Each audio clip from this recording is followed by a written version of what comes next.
Good afternoon, ladies and gentlemen. Thank you for coming and visiting this panel and our conversation about security and freedom. Actually, I will be the host of this conversation. My name is Attila Molnár, and I work for the university as a director of the Molnár Institute. This institute specialized in the history of ideas. Maybe, therefore, I'm much more interested in the meanings and the debates about security and freedom than the practical affairs. But let me introduce my two friends and two other members of the panel. Firstly, our distinguished guest, Dreher from the United States. Rod, journalist, worked for rather famous American papers. Maybe one of the best known among them is the National Review or the American Conservative, and many others, of course, where he published. And he also wrote numberless books. At least two of them, as far as I know, at least two of them already published in Hungarian as well. The Benedict option, the Hungarian title is Szent Benedek választása, and Not Live by Lies, nei hazugsággal. So actually,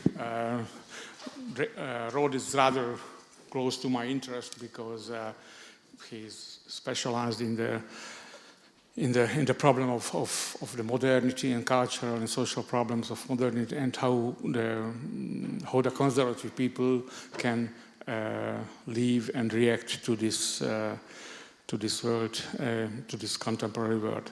And the third member of this panel, Mr. Gyula Somogyi from Hungary, from the Ministry of Foreign Affairs. He's a diplomat, so he can speak about the practical problems, mainly about the practical problems of the connection between security and freedom and the other issues. At the moment, he's the director of the. I'd like to quote it properly. He's the director of the Department for Security Policy and Non-Proliferation, part of the Ministry of Foreign Affairs, but he worked for the Hungarian government as a diplomat at several places, like in Switzerland, in Geneva, and in Kosovo, for example. So he has field experience. So hopefully you can speak about your experiences concerning security issues. Why freedom and security? I guess I don't want to emphasize why these two notions are important for us. In the past, security meant, at least in most West European societies, security meant mainly kind of social security, a kind of economic security. But after the war in Ukraine, security got a much wider meaning, I guess. And why freedom? Because I think it's not only my idea, but many of us who are interested in the uniqueness of the European culture. So many of us emphasize that the freedom and the claim for freedom is something basic in our culture. And of course, there are numberless meanings of freedom and security, and our target in this panel, in this conversation, to highlight special meanings or special meanings of freedom and security, and what can be the connection between these two notions. Of course, and that would be my first question. What do you think about how do you see? Is there a difference between security and freedom on the international level when we speak about security and freedom among countries, states? and the social level when we speak about the security and the freedom of the individuals in a society? Or can we use the same concepts, the same meanings in case of the states and in case of the individuals? Well, I think that the two are connected. I'm more interested myself in thinking about the tension between security and freedom within a society and within a culture.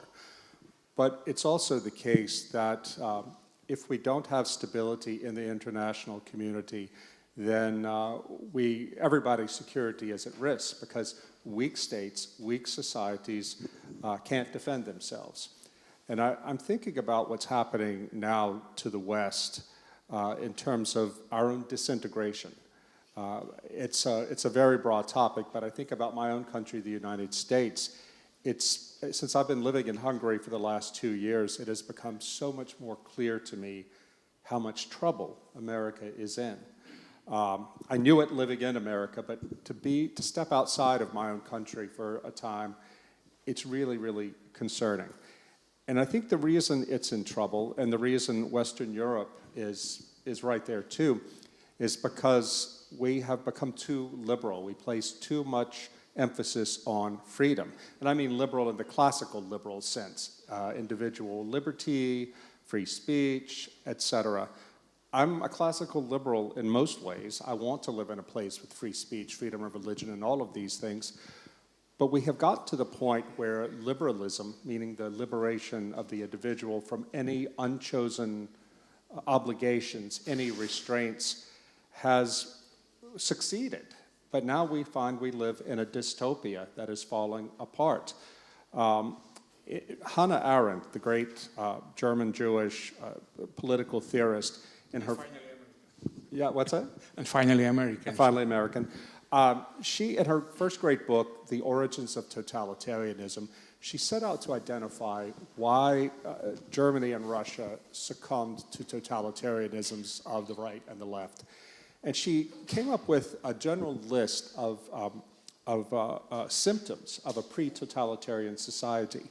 The most important one, she says, is mass atomization. That is, when you have a society that is made up not of people who feel like they're part of something, but isolated individuals who have no sense of meaning, no sense of purpose, and no social connections. She said that was the most important factor in why they eventually gave in to totalitarianism. And that is so clear today all over the West. In my country, the loneliest generation is the younger generation, your generation, the one that's most connected in terms of social networking. 7 out of 10 Americans of your generation say they're lonely. 7 out of 10. And of course, there are other factors too, having to do with the loss of trust in institutions, etc. My point is simply this, that we have created a society by focusing so much on freedom in the West. We've created societies in which people feel this deep lack of security. And I think it will really come out if there's another massive crisis like a general war or an economic collapse. We've allowed, in our passion for freedom, we've allowed the things, the limits, the social bonds, the practices, the religion that gave us a sense of security and a sense of resilience to decay. And we're going to pay a very big price for that. Final point, any society, as I said, that is weak from within can be conquered from outside. So in a very real sense, our decadence internally makes the rest of the world and the world that we're part of as a nation more dangerous. Thank you, Rod. Gyula, what do you think about this? I mean, is there a different meaning of security and freedom on the state level than on individual level, or we can use the phrases? Honestly, I have no idea, because as a diplomat, we deal only with the relations among countries and not inside the society. And I'm very... But you live inside the society. I'm very thankful for that. So, because dealing with states, it's a different matter, because then there are a certain set of rules, like the UN Charter or the Vienna Convention, which regulates the relations among states. And then security and freedom has its own institutional frameworks. And in a way, personally, I believe these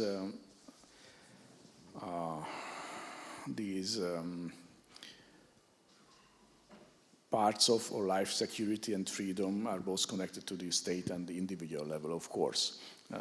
But we have to make a distinction how we deal within the society and how we deal with these things among states. And here we are all the same. Each country is sovereign. Each country has its right to security. They have their freedom to act according to the international law, and it's very well regulated.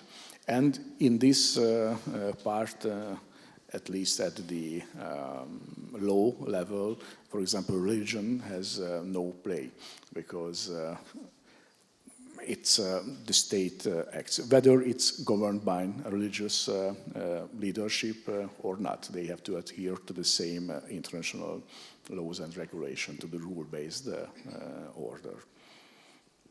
Oh, can I add yeah, something? sure. Yeah. I'll tell you a story that speaks to how the lack of stability within a society can affect the world. A few years ago, a friend of mine, an Italian journalist, won a very prestigious fellowship to Harvard University. They take 50 people to this fellowship every year, journalists. Half of them come from outside the US. At the end of his year that he spent taking classes at Harvard, I happened to be in Boston. I invited him to lunch to find out what he had learned, the most important lessons he had learned being at America's most important university, one of the world's most important universities. He said, the most important thing I learned is how fragile the American ruling class is. I said, really? What do you mean? He said, well, when the first days last fall that classes started, we would see professors coming in. This is Harvard. This is graduate classes too. Would come in and say, class, today we will not talk about this issue and that issue because some of you came to me before the class and said it would trigger you. It would make you feel unsafe, so we won't talk about it. Now the Italian said, me and the other Europeans, we looked at each other like, is this real? Is this really happening? But it was happening, and it happened in class after class after class. My friend went on to say that at Harvard, the student newspaper published statistics from the Student Health Service showing that something like 80% of all Harvard students were on some sort of psychoactive medication. And he said, what I saw here at the most elite university in America is people who were so fragile, they couldn't deal with real life. They couldn't even deal with hearing opinions that made them anxious. But, he said, every one of them believes that it is his or her destiny to rule the world. So, said the Italian, I'm leaving next week to go back home to Italy. We don't have this yet in my country. But we're completely dependent on the United States being strong for our own security. That makes me very depressed about the next 20 or 30 years because I have seen how fragile are the next ruling class in America. This is how one is related to the other.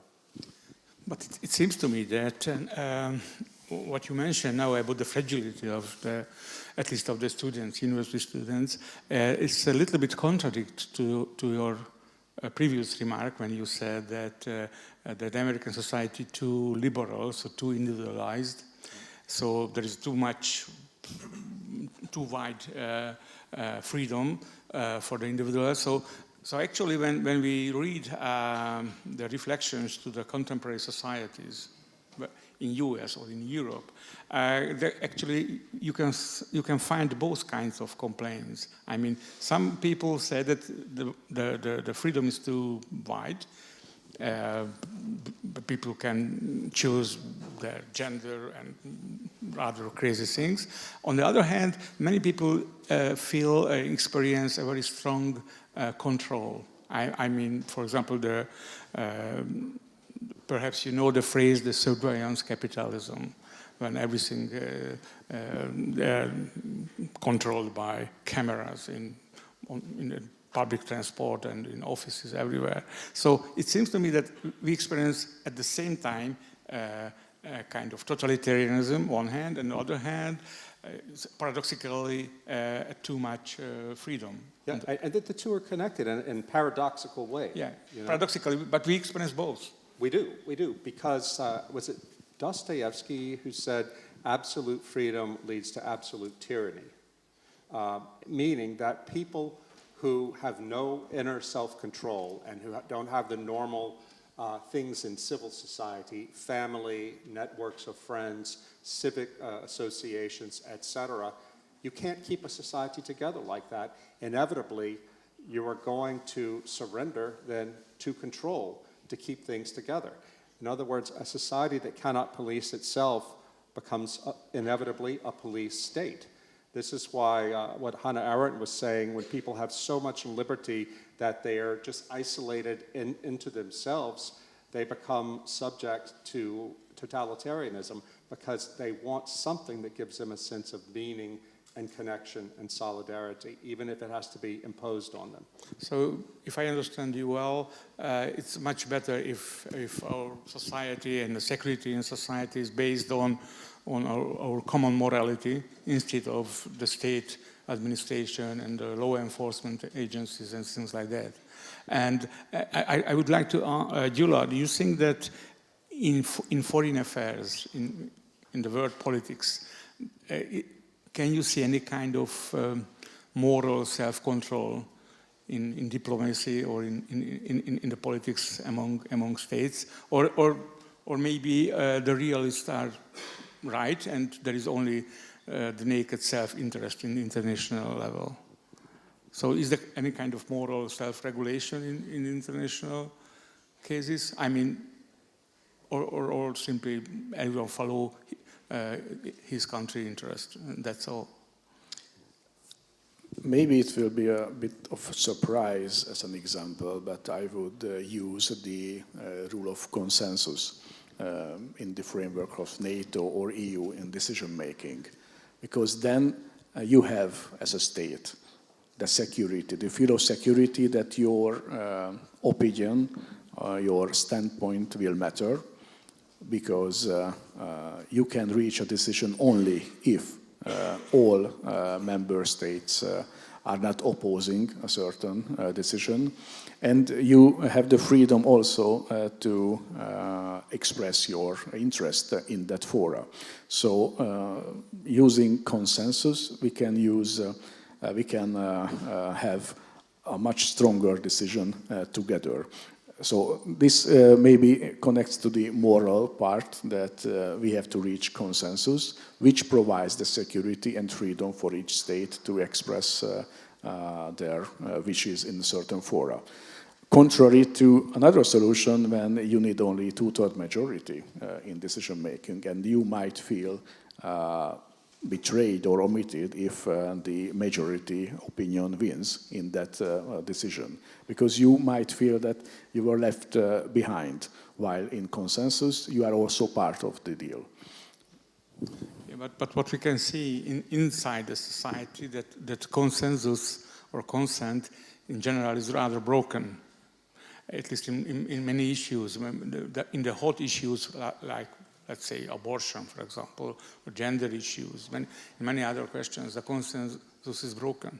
So what's the situation on the international level if the consensus is broken? Which is more important, the freedom of each state to express its own interest, or the claim for a common security solution? Because I think the present situation concerning the war in Ukraine shows well the situation that there is not always consensus among the NATO members and the EU members, and Hungary is the black sheep, and rather often. So we experienced a situation when it's a real reality. We see that consensus is not something natural.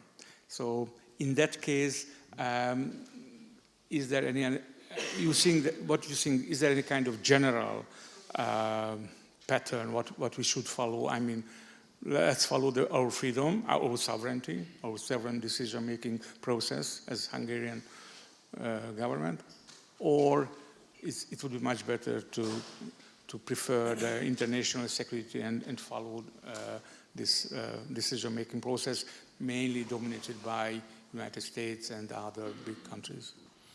I would argue with some of the part of you said, because, for example, in NATO, one big achievement in the last year since the breakout of the war, that the NATO's cohesion and NATO's unity was preserved. So all member states' interests were taken into account. And that's a huge achievement, that even each member state has its own interest. Some of them would like to be more involved in helping Ukraine. Some of them are more cautious. But so far, NATO is out of this conflict, and we achieved it by using this consensus-based decision-making. Of course, you have your own interest. That's why many member states are shipping lethal weapons to Ukraine. Hungary not. But this is our sovereign decision, as it's the sovereign decision of other countries to supply Ukraine with lethal weapons. Hungary is doing other ways. We are conducting our larger scale humanitarian aid mission to Ukraine. We are hosting refugees, providing them health care, education, etc. So different kind of help or assistance to Ukraine. But within NATO, we were able to reach consensus and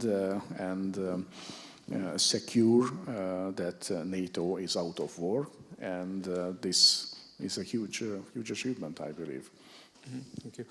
Anyway, ladies and gentlemen, if any of you would like to ask from any of us, or not, of course not a long talk, but if you have any kind of remarks, you are welcome. So questioning and remarks are welcome. Okay, so please sign and raise your hands.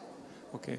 But turning back to the NATO, you think that practically on international level, at least in the EU and in the NATO, there is no real conflict between the security claims and the claim for freedom of states? There is conflict, but the wish or the will to achieve consensus is still stronger. It's much stronger than the conflict. Mm-hmm. Yes. And what you think about it? It's mainly, it's a question for both of you.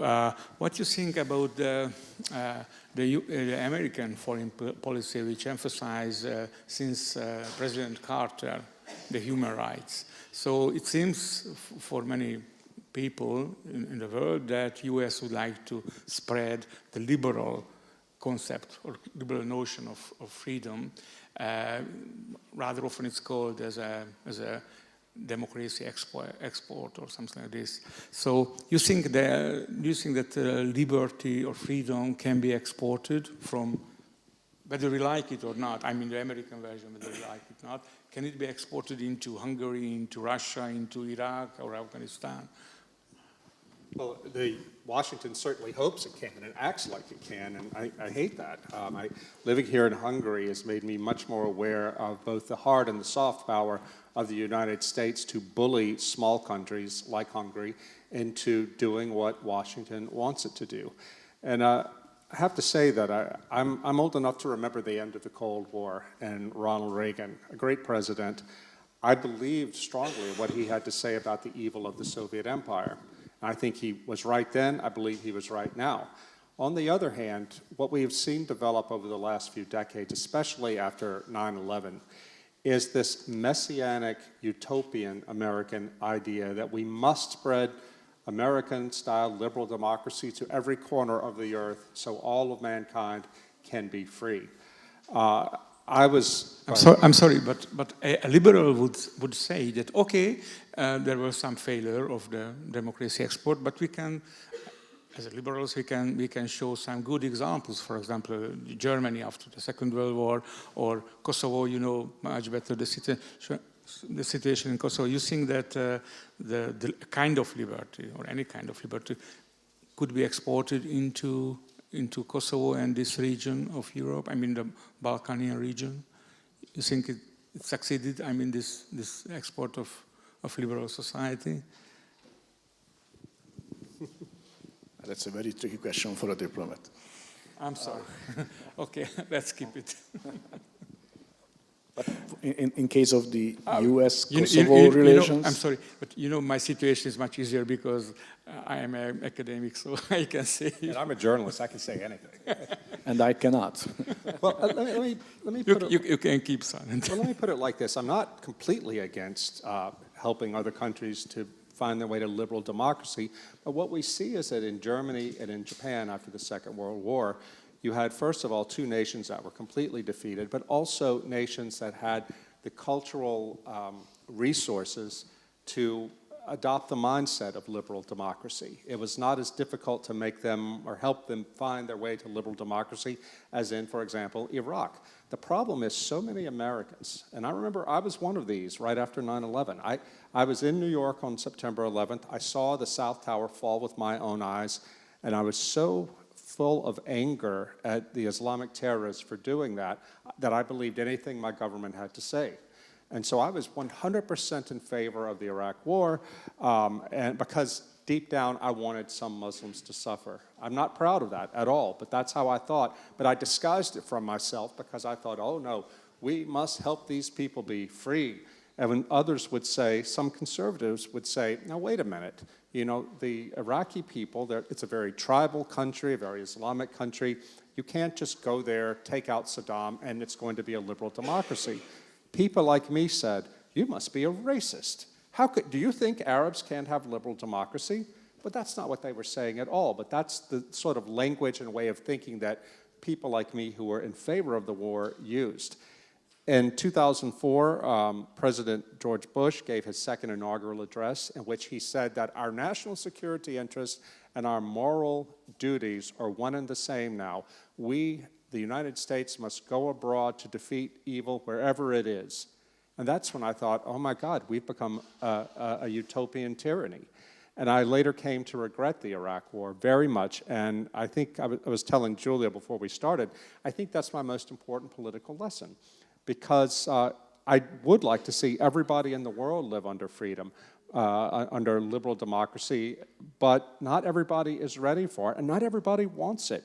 Who are we, the United States, to force it on people? Now I see, since the Obama administration, the United States State Department has taken on this, this duty to spread LGBT and gender ideology around the world. You know, and it is the purest form of cultural imperialism. But we don't see it that way. We see it as liberation, liberating individuals. Maybe I may ask Gyula. It's not maybe not a too tough question. That what's your experience that freedom, individual freedom, is a common claim among people around the world, or it's rather this claim for individual freedom is connected to the European culture and European tradition. So can you find the same claim for individual freedom among other people? In different areas of the world. So maybe the individual freedom is important only for us who came from this Judeo-Christian tradition. I'm not an expert of that, but sometimes I have the feeling that these questions matters to the U.S. or the Western societies much more than to the rest of the world. And if you take into account how many member states the UN has, the majority is outside of this bubble in a way. And the Hungarian government also has its strong views on the topics you mentioned, like the gender, LGBTI rights, etc. So actually, maybe the whole panel is only about the Western civilization. It's not a world, not a universal problem. You say. I think it could be, and is quickly becoming that. Could be universal, or could be. Could be universal because of the spread, the domination of American pop culture. There was a book that came out in the U.S. about 14 years ago called Crazy Like Us. It was written by a journalist who specializes in psychology and mental health science. And he pointed out how we are now seeing around the world certain mental health diseases that began in the U.S., but are now being seen elsewhere in the world where they were never seen before because of the spread and the globalization of American popular culture. For example, anorexia nervosa never was seen in China, or very rarely in China, until the 1990s, when suddenly the Chinese media started writing about American theories of the human person. In Sri Lanka, after the tsunami in 2004, Western Europe and the United States sent in an army of therapists and psychologists to try to help the Sri Lankans deal with post-traumatic stress disorder, because they thought, the Americans and the Europeans thought, that our psychology, our Western psychology, is universal, but it's not. And it turned out they did more harm than good, because they used the authority of coming from the West and the authority of science to make the people there feel ashamed of the ways that they had evolved within their own culture to deal with trauma. So the more American the rest of the world becomes, the more our mental health problems that are driving my country, tearing us apart, will become more universal. And it's just crazy, by the way, to see American political issues becoming universal. When I first came to Budapest two or three summers ago, there was a Black Lives Matter statue here in one of the districts in Budapest. Yeah. Thought, what does that have to do with Not really far from here. Yeah, what does that have to do with Hungary? And then I read in one of the papers, the liberal mayor of that district said, well, we must all be against racism. Yeah, racism is evil, but this importation of American categories and American dramas to Europe following the internet is really, really concerning. Well, actually, because of the movies, mainly because of the movies, I guess, and the Hollywood movie industry, the globalization resulted this kind of cultural imperialism of the Anglo-Saxon culture, not only American, but I would say Anglo-Saxon culture. But what do you think if Pax Americana ended, as many people say that now we will step into a next period of the history when there will be at least 2 or 3 competing great powers on the global level, maybe Russia and obviously China and the US. So you think that this new situation will change this kind of cultural imperialism or cultural globalization, or still the cultural globalization is still so strong that they will able to, this American message will be able to change even the thinking of Chinese or Russian or whatever, different kinds of people who anyway live in a competing power, a power which compete with the US. So can you see any kind of change in this cultural? I don't think that Russian culture and Chinese culture has much global appeal yet, at least. I'm just saying that as an observation, not as a criticism. English is the and you think that they can stop this cultural globalization at the border? Well, as long as wherever English is, the Cultural Revolution will follow. Now, I think at a practical level, at a diplomatic and foreign policy level, if the United States wants to maintain a strong alliance against Russia and China, then it needs to be far less interested in imposing American concepts of freedom on other countries. Like I happen to agree with the Hungarian government that they don't want to impose Hungary's social values on other countries, but they also want to be left alone to to live according to the Hungarian So way. you think that the US should be less ideological and Yes, more practical, realist, or something? Yeah, I met two women, Catholic women from Uganda, at a conference. They were both legislators in that country. And they said to me, your country, the United States, is losing in Africa. Why is it? They said that because when you all come to Africa and you make getting foreign aid to help us with our health problems, with poverty, you make it conditional on accepting gender ideology, for example. The Chinese don't do that. They come in and cut a check. Of course, they're not doing it out of the goodness of their hearts. They're doing it for realistic interests. The point simply is they don't try to change the souls and the minds and the hearts of the Africans. They just want to be friends with the Africans. And that is more appealing to Africans than the American model. On the level of diplomacy, can you see any change in this kind of cultural globalization? I mean, if Rod is right, the US should be more tolerant concerning the differences in Hungary or in other countries. I mean, cultural differences concerning freedom and different concepts of gender and the like. Well, as Rod also mentioned, one of the base rule of the Hungarian diplomacy that we don't give advice how other states should conduct their business. So I won't comment on what the US should do. You are such a diplomat.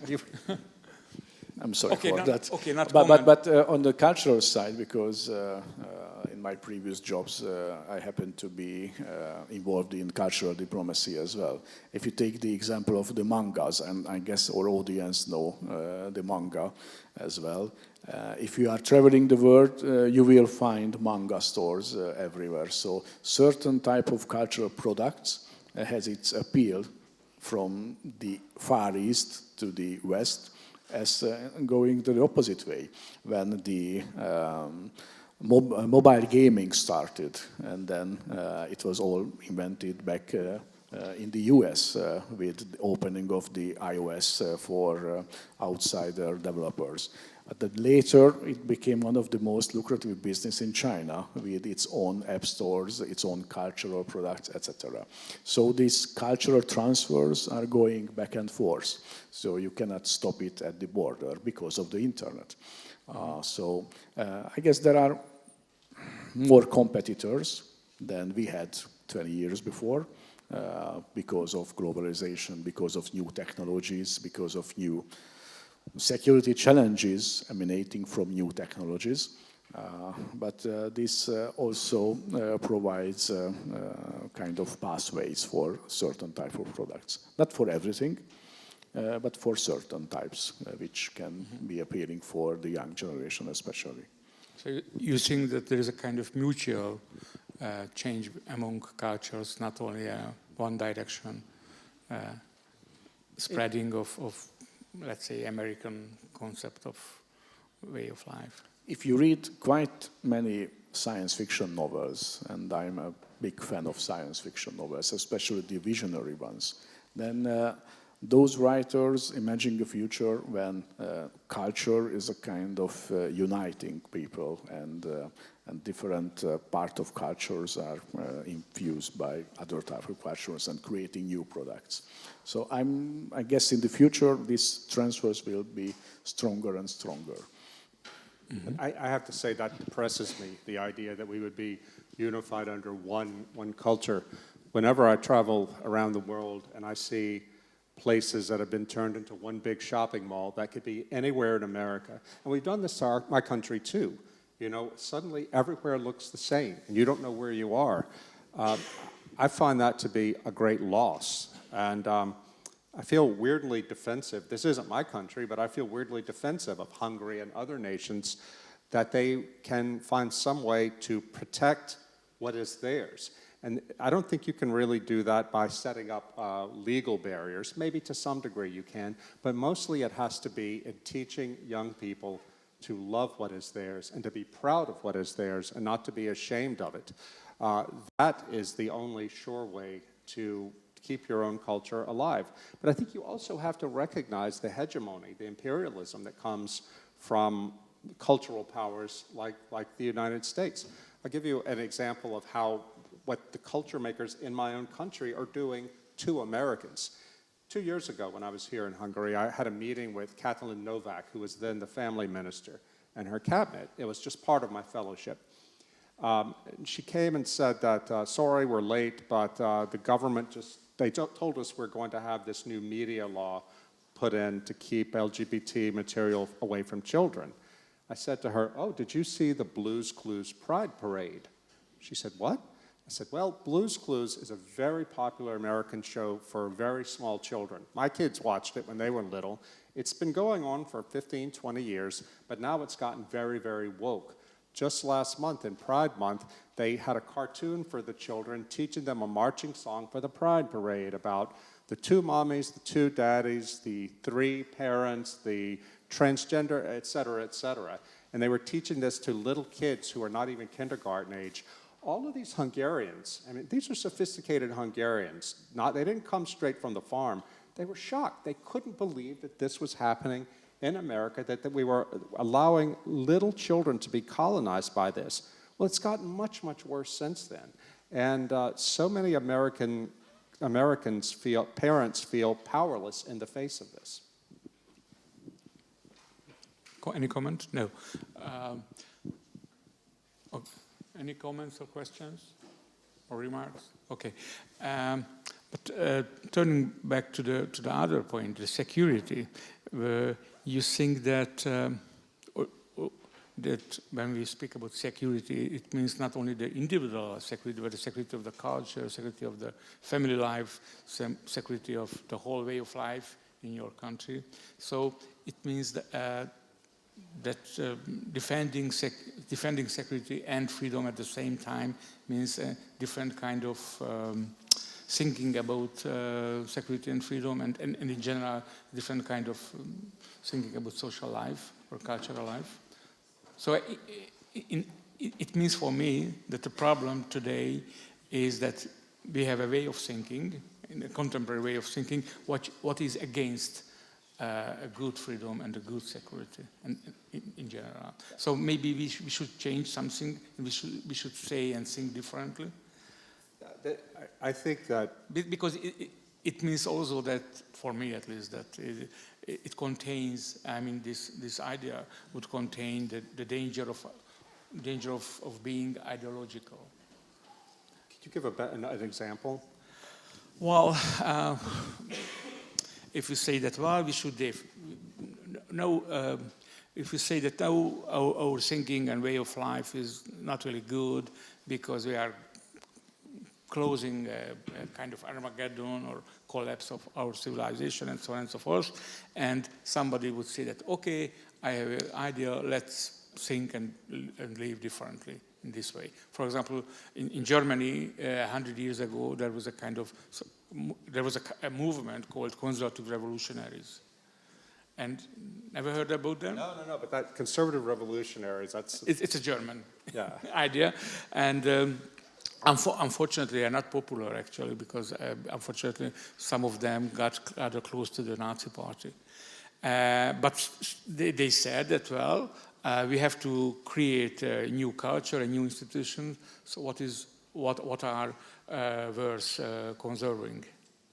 You know, so and that's the danger of, I mean, that's the danger what I referred to, that we can be very ideological. Well, this is what I think is a danger of totalitarianism. I mean, the kind of conservatism I have is not ideological.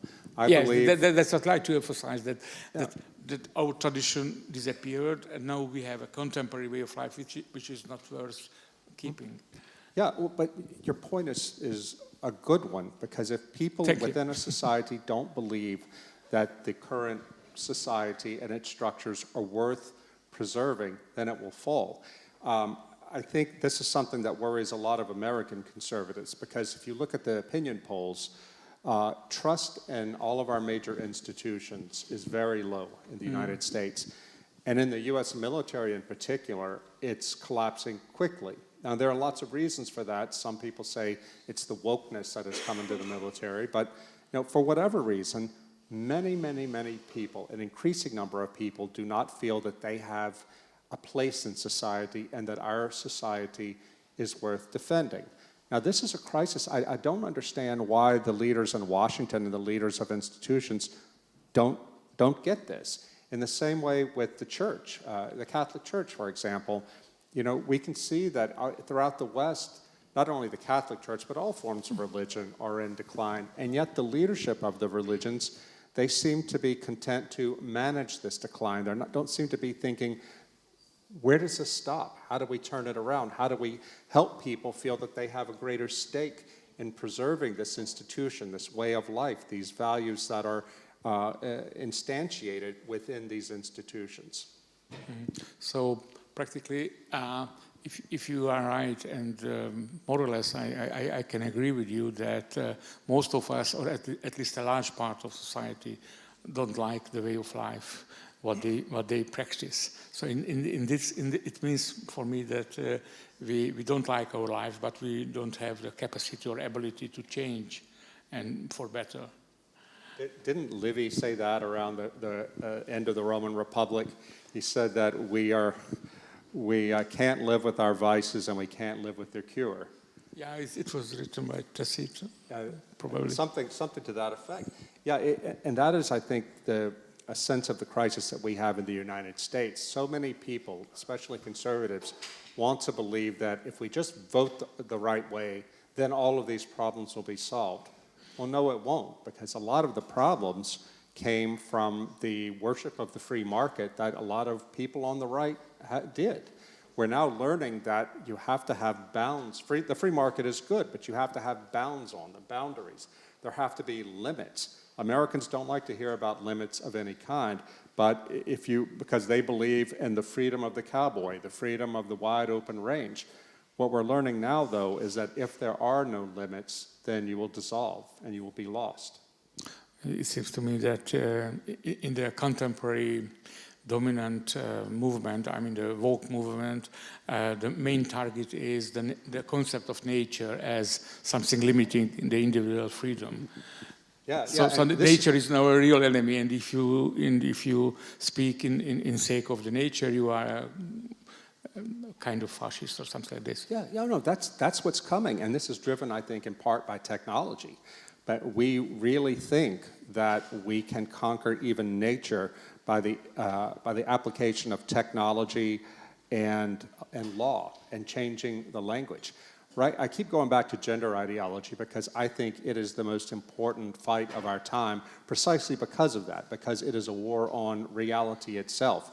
Transgenderism is just the beginning. What's coming next is artificial intelligence, transhumanism, and all of these things that the doors are being opened by transgenderism. Speaking of tyranny, do you know that in the United States right now, there are a growing number of states, I think 6 now, very left-wing states, that have laws giving the state the right to take away the children of parents who don't want their children to transition to the other sex. Take your children away. Now, this is something that we saw not for transgender reasons, but in the Soviet period. Yeah, but I think this kind of attitude among the leftist people is rather old one. I mean, in the progressivism is full of this kind of legislation when the progressive elite imagine that the state the state knows much better what shall be, how the students should be educated, right, and how they should be socialized. But I fear that they're setting up the United States for a civil war over these sort of things, because there are a lot of people who will finally not take it anymore, the state threatening their children. And also the progressives are dividing us along racial lines.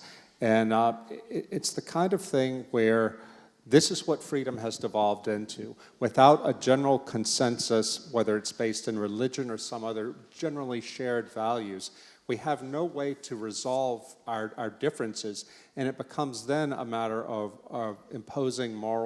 making moral assertions that can't be challenged, and then imposing it with power, even to the point of taking children away from their parents. Gyula, would you? Not onto this theoretical part, but just in the last remaining 30 seconds, what we have. that you mentioned security and freedom for societies and protection of culture, etc. This is a key topic for us in case of the Hungarian minorities abroad, especially in the Carpathian Basin. That's why we are fighting for to acknowledge the rights of the Hungarians in the Transcarpathian Basin in Ukraine. To be able to protect their cultural rights, their right to education, their own languages, etc. So this is also part of this really, really large topic. Okay. I would say as one final thing before we go, I think the institution most important to conserve is the family, the natural family. Any conservative party that can't conserve that is not conservative. Any civilization that can't protect the family, whether it requires making laws that are more associated with the left historically or the right, if you can't protect the family from the dissolving currents of modernity, then you're going to lose your nation and ultimately your liberty. Thank you, and thank you for coming and sharing your ideas about liberty and security. Unfortunately, our time is up, so I couldn't realize any hands raised, so maybe you don't have questions or remarks. Never mind. Next time, probably we can continue this conversation if you are interested in it. So thank you for coming again, and welcome.